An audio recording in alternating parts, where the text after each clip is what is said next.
Être dépendant du Canada, ça coûte cher. Au courant des dernières décennies, les taux d'intérêt imposés par la Banque centrale canadienne y ont été tellement inadaptés à la réalité québécoise qu'on a un ancien gouverneur de la Banque du Canada qui a admis qu'il aurait fallu différentes monnaies puis différentes banques centrales pour bien répondre aux besoins des réalités des différentes régions du pays. Et ça, ça s'invente pas. Deux exemples très concrets là, pour illustrer ça. Pendant la deuxième moitié des années 2000, la surévaluation du dollar canadien elle a fait chuter les exportations québécoises vers les États-Unis de 30 27 milliards de dollars en perte pour nos entreprises. À partir de 2022, c'est la différence entre les marchés immobiliers québécois et ceux de la Colombie-Britannique et de l'Ontario qui ont encore une fois mené à une politique monétaire inappropriée.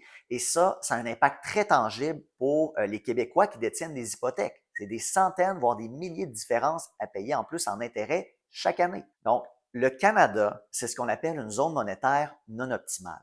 Ça, c'est le diagnostic de nul autre que Bob Mundell, un économiste canadien et ancien prix Nobel d'économie pour ses travaux sur la politique monétaire. Pour sortir de cette situation-là, qui nous appauvrit, au Parti québécois, on a examiné trois options monétaires pour un Québec indépendant. Conserver le dollar canadien, adopter le dollar américain ou instaurer une monnaie québécoise. Comme c'est le cas pour plusieurs autres pays dans le monde avec une économie et une taille comparable au Québec, tout porte à croire que c'est l'option de la monnaie québécoise qui est la plus avantageuse. Le plan de transition qu'on propose, il est ordonné, il repose sur la prudence, la stabilité puis la flexibilité. C'est un plan en trois grandes étapes étalées sur une dizaine d'années. Au début, pendant environ 5 ans, on conserverait le dollar canadien. Ensuite, on créerait une monnaie québécoise, mais qui serait temporairement arrimée à une autre devise forte, comme le dollar américain.